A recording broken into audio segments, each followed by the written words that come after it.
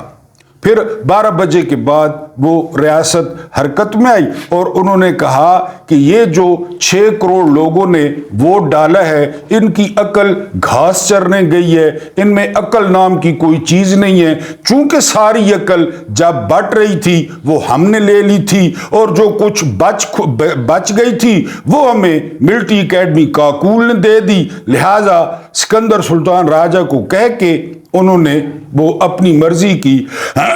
حکومت کھڑی کر دی۔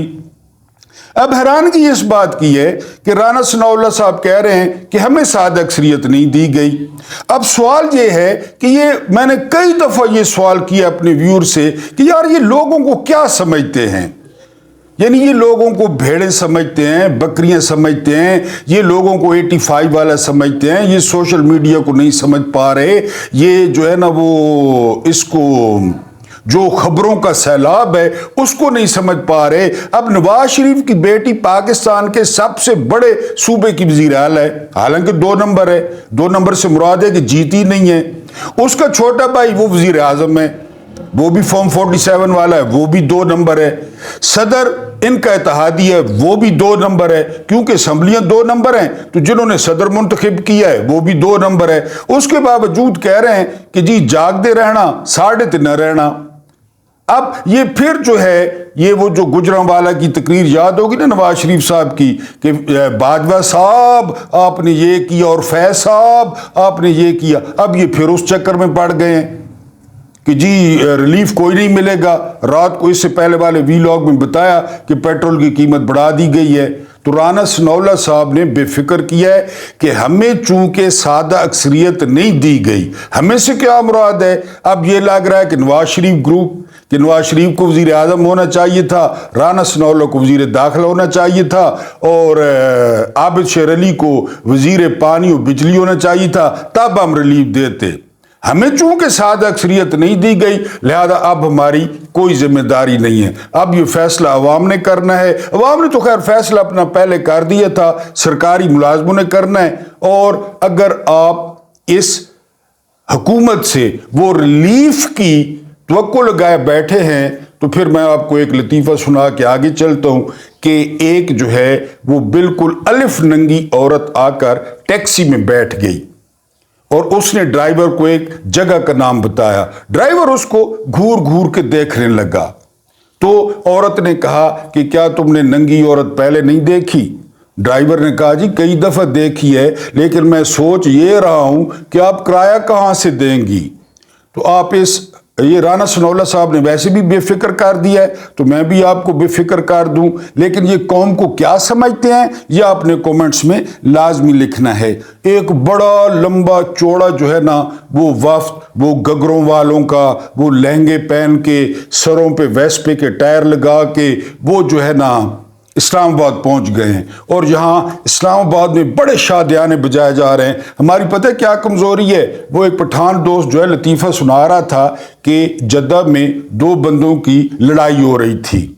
تو ایک بندہ جو ہے وہ بڑا حیران پریشان کھڑا تھا۔ میں نے اس سے پوچھا کہ کیا ہوا؟ تو وہ بندہ کہتا ہے کہ یار میں اس عربی کو گالیاں دیتا ہوں اور یہ آگے سے قرآن پڑھتا ہے۔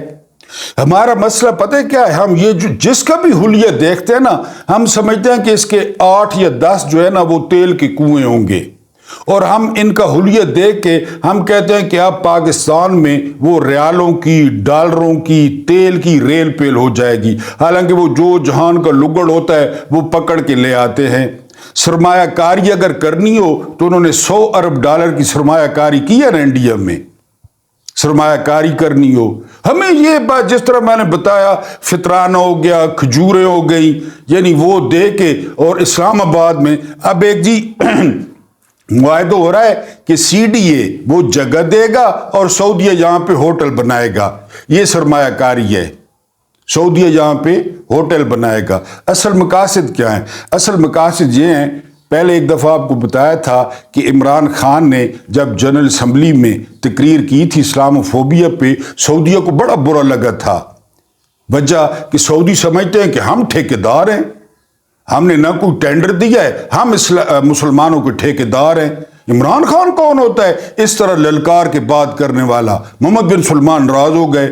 جب عمران خان نے مہاتیر محمد اور رجب طیب اردگان کے ساتھ الجزیرہ ٹائپ ایک چینل بنانے کی بات کی، اس پہ بھی سعودیہ ناراض ہو گیا کہ یہ کون ہوتے ہیں جی یہ بات کرنے والے، ان کی کھڑپینچی خطرے میں پڑ جاتی ہے۔ اب چونکہ ایران جو ہے، چاہے وہ سوشل میڈیا ہے، دنیا میں وہ اس وقت ٹرینڈ کر رہا ہے، ایران اور اسرائیل۔ ایران نے، میں نے پہلے بھی کہا کہ ایران نے جو ہو سکتا تھا، ایران نے اسرائیل پہ حملہ کیا اور فلسطین میں جشن منایا گیا، بیت المقدس میں جشن منایا گیا، بہت سارے مسلمانوں کے دل کو ٹھنڈ پہنچی، اور ٹھنڈ اس بات پہ پہنچی کہ کوئی تو ہے جو اسرائیل پہ بھی حملہ کر سکتا ہے، حملہ کرنے کی جرت کر سکتا ہے۔ ورنہ اسماعیل ہانیہ کے ساتھ کیا ہوا پتہ ہے آپ کو؟ عید الفطر والے دن اسماعیل ہانیہ کے 3 بیٹے اور 4 پوتے، 3 بیٹے منہ سے کہنا آسان ہے، 4 پوتے شہید ہوئے۔ اسماعیل ہانیہ کون ہے؟ حماس کے سربراہ ہیں، سابق وزیر اعظم ہیں۔ وہاں فلسطینی علاقے کے کسی نے نہ غیرت کی نہ جرت کی کہ چلیں اور نہیں یار، اسلامی روایات کو سامنے رکھتے ہوئے اسماعیل ہانیہ سے تعزیت کر لیں۔ آپ اسماعیل ہانیہ کے یوٹیوب پہ وہ ویڈیو لازمی دیکھیں جس میں وہ اللہ کا شکر ادا کر رہے ہیں۔ ان کو جب خبر ملی کہ آپ کے 3 بیٹے اور 4 پوتے وہ عید الفطر والے دن شہید ہو گئے ہیں۔ ایک فلسطینی صحافی کو میں سن رہا تھا کہ آپ لوگ یا مسلمان وہ اپنے بچوں کی ہاتھوں کے لیے، کلائیوں کے لیے چوڑیاں خرید رہے ہیں، لیکن ہمیں افسوس ہے ہمارے بچوں کے تو ہاتھ ہی نہیں ہیں، ہم ان کے لیے چوڑیاں کہاں سے خریدیں؟ تو کسی کو اتنی جرت نہیں، کسی میں اتنی غیرت نہیں، اللہ نے سپائی کہ اسماعیل ہانیہ کو فون کر کے ان کو صرف دلاسا دے دیتے، کیونکہ خوشیاں بانٹنے سے زیادہ ہوتی ہیں اور غم بانٹنے سے کم ہوتے ہیں، لیکن کسی کو غیرت نہیں آئی۔ تو یہ جو وفد آ رہا ہے نا، یہ کوئی بے فکر رہے کہ یہ کوئی لمبی چوڑی سرمایہ کاری کرے گا اور یہاں پہ جو ہے نا دودھ اور شہد کی نہریں بہہ جائیں گی، نہیں، یہ یہاں اسلام آباد والوں کو اوقات میں رکھیں گے، کیونکہ ابراہیم رئیسی جو صدر ہیں ایران کے، ان کا دورہ بھی شیڈول ہے، تو یہ ان کو سمجھائیں گے کہ ایران کو زیادہ گلوریفائی کرنے کی ضرورت نہیں ہے، ایران کو زیادہ بڑھا چڑھا کر پیش کرنے کی ضرورت نہیں ہے۔ میڈیا کو بھی کہا جائے گا کہ آپ بھی ہاتھ ہولا رکھیں، چونکہ سارا جو ٹھیکہ ہے وہ ہمارے ذمہ ہے، نہ ہم خود کچھ کریں گے نہ ہم کسی کو کچھ کرنے دیں گے، کیونکہ جو مائی باپ ہیں واشنگٹن والے، جو ہمارے جو ہے وہ اصل آقا ہیں، وہ ناراض ہو جائیں گے، لہٰذا آپ لوگ ہاتھ ہولا رکھیں۔ تو یہ ہم حلیے دیکھتے ہیں نا، یہ جو گگرے لہنگے پہن کے آ جاتے ہیں، ہم سمجھتے ہیں کہ ان سب کے ایک ایک بندے کے وہ 10 تیل کے کنویں ہیں، اور ہماری تو پالیسی ہے نا کہ بیگرز کانٹ بی چوزرز، یہ اعلیٰ ترین سطح پر پالیسی دی گئی ہے۔ کسی کوئی وزیر نے یا مشیر نے اس نے بات نہیں کی، بدقسمتی سے اس ملک کے وزیر اعظم اس پالیسی کا اعلان کر چکے ہیں کہ جو بھکاری ہوتے ہیں وہ ان کی کوئی مرضی نہیں ہوتی۔ تو لہٰذا یہ جو وفد آیا ہے اس پہ زیادہ بغلے نہ بجائیں۔ میں کل پرسوں بھی دوستوں کو دیکھ رہا تھا، پڑھے لکھے دوست تھے اور کہہ رہے تھے جی بڑا لمبا چوڑا وفد آیا ہے، جہاز بھر کے آئے ہیں اور یہاں پہ وہ سرمایہ کاری ایسی کریں گے کہ پاکستانیوں کی تقدیر بدل جائے گی۔ آپ کو پتہ ہوگا محمد بن سلمان بھی آئے تھے عمران خان کے دور میں، یہ تو وزیر خارجہ آئے ہیں، انہوں نے جہاں پہ سرمایہ کاری کرنی تھی وہاں پہ کر دی ہے اور کر رہے ہیں۔ سعودیہ میں کسی اپنے رشتہ دار سے، عزیز سے پوچھ لیں کہ سعودیہ میں انڈیا والوں کا کیا مقام ہے، ان کا کتنا کاروبار ہے، ان کی کتنی کمپنیاں کام کر رہی ہیں، اور آپ کے میرا خیال ہے کہ اگر 100 بندہ پاکستان کا سعودیہ میں ہے تو اس میں سے 70 بندہ ریگر ہے، ریگر مین کے مزدور، باقی شاید کوئی 25-30 کوئی جو ہے نا کسی اچھے عہدے پر ہوں۔ تو اس کا اصل مقصد یہ ہے اس بھاری بھرکم وفد کا کہ ایران کو زیادہ گلوریفائی نہ کریں اور ایران کی زیادہ جو ہے آپ تعریفیں نہ کریں اور ایران کو حساب میں رکھیں۔ اس کے بعد ایک اور خبر ہے کہ عمران خان کو ایک اور ڈیل ٹیبل کر دی گئی ہے، اور وہ ڈیل یہ ہے، پہلے عمران خان کو کہا جا رہا تھا کہ وہ 3 سال کے لیے اس حکومت کو چلنے دیں، چپ رہیں، آپ کے کیس بھی ختم ہو جائیں گے اور آپ باہر بھی آ جائیں گے، لیکن آپ نے پرسکون زندگی گزارنی ہے، آپ نے اس حکومت کو خراب نہیں کرنا۔ اب جو نئی ڈیل آئی ہے اس ڈیل کے مطابق وہ مدت 2 سال کر دی گئی ہے کہ 3 سال کے بجائے چلیں آپ 2 سال جو ہے وہ چپ کر کے رہیں، آپ ان ایکٹیو رہیں اور آپ جو ہے نا ان کو کام کرنے دیں۔ آج صبح والا ویلاگ اگر آپ نے نہیں سنا تو لازمی سننا ہے، جو میں نے ڈاکٹر اقبال پہ بڑی محنت کر کے بنایا تھا، بہت کم لوگوں نے سنا ہے۔ پرابلم یہ ہے کہ جو ہے نا وہ حریم شاہ کی ویڈیو ہر کوئی مانگ رہا ہے کہ اس کی کوئی ویڈیو لیک ہوئی ہے، میرے تک بھی خیر نہیں پہنچی، تو یہ جو ہے نا کوئی میرے جیسا بندہ ریسرچ کرتا ہے، محنت کرتا ہے تو اس سے زیادہ لفٹ نہیں کرائی جاتی۔ ویری سوری ٹو سے، صبح والا ویلاگ اگر ٹائم لگے تو سن لینا ہے۔ اس میں نے کیا بات بتائی ہے کہ ڈاکٹر اقبال جو ہے نا وہ ایک دفعہ شیر میسور فتح علی خان ٹیپو ان کے مزار پر گئے، اور دیکھنے والے بتاتے ہیں کہ 2 گھنٹے وہ مزار کے اندر رہے اور وہ مراقبے میں رہے۔ جب 2 گھنٹے بعد وہ واپس آئے تو ان کی آنکھیں بہت سرخ تھیں اور ان کی آنکھیں سوجی ہوئی تھیں۔ پوچھنے والوں نے پوچھا 20ویں صدی کے سب سے بڑے ولی سے کہ ڈاکٹر صاحب آپ نے 2 گھنٹے میں کیا کیا ہے، یا آپ کو ٹیپو کی قبر سے کیا پیغام ملا ہے، ٹیپو کے مزار سے کیا پیغام ملا ہے؟ تو ڈاکٹر صاحب نے باہر آ کر کہا تھا کہ مجھے یہ پیغام ملا ہے کہ اگر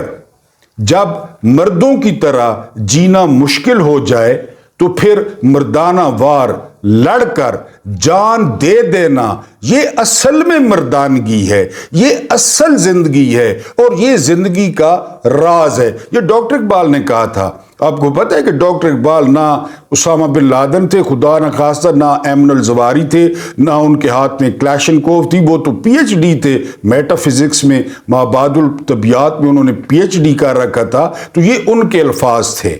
تو بہرحال فی الحال ابھی جب میں ویلاگ کر رہا ہوں تو اس وقت تک عمران خان وہی فتح علی خان ٹیپو والے راستے پر چل رہے ہیں کہ جی اب اگر چونکہ یہ مردوں کی طرح زندہ نہیں رہنے دیتے، اور باہر راج ہے شہباز شریف کا، باہر جو راج ہے وہ ہے بلاول زرداری کا، باہر جو راج ہے وہ ہے زرداری کا، باہر جو راج ہے وہ ہے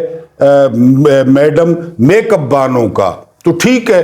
پھر میں اگر مردوں کی طرح جی نہیں سکتا تو پھر میں مردانہ وار لڑ کر جو ہے وہ مر تو سکتا ہوں،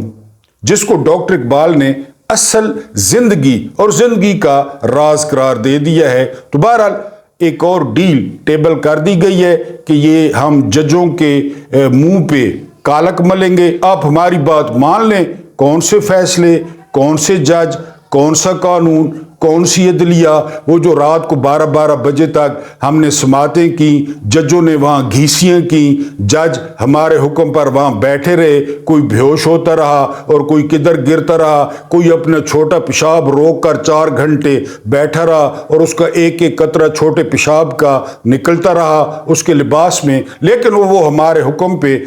سردی کی راتوں میں بیٹھا رہا۔ اب 2 سال تک اس حکومت کو ٹائم دے دیں اور آپ کے سارے کیسز بھی معاف ہو جائیں گے، آپ باہر آ جائیں گے، اور بلے بلے، یعنی ہمیں روکنے والا کون ہے یا ہمیں کون روکے گا۔ لیکن آخری بات بتا دوں کہ یہ سارے جڑا ہے نا وہ اللہ نے سپاہی، جو کوئی توانل ہو رہا ہے، واپ ڈالے اللہ نے سپاہی، ریلوے والے اللہ نے سپاہی، پولیس والے اللہ نے سپاہی، سی ٹی ڈی والے اللہ نے سپاہی، فوجی اللہ نے سپاہی، ایف آئی اے والے اللہ نے سپاہی، نیب والے اللہ نے سپاہی، جڑا نے جیو بھاول نگرج مار مار کے انہوں نے تشریف لال کر دیتی ہے وہ اللہ نے سپائی لہذا بچ اساں گیا جڑے میرا خیال ہے وہ ابلیس نہ کمبا اور انہاں سا کو صراط مستقیم تے رکھنا ہے. Subscribe like share and comments میرے کو برداشت کرو نا بہت بہت شکریہ. اللہ پاک تو آپ کو آسانیاں عطا فرماوے تے آسانیاں ونڈن نی توفیق عطا فرماوے.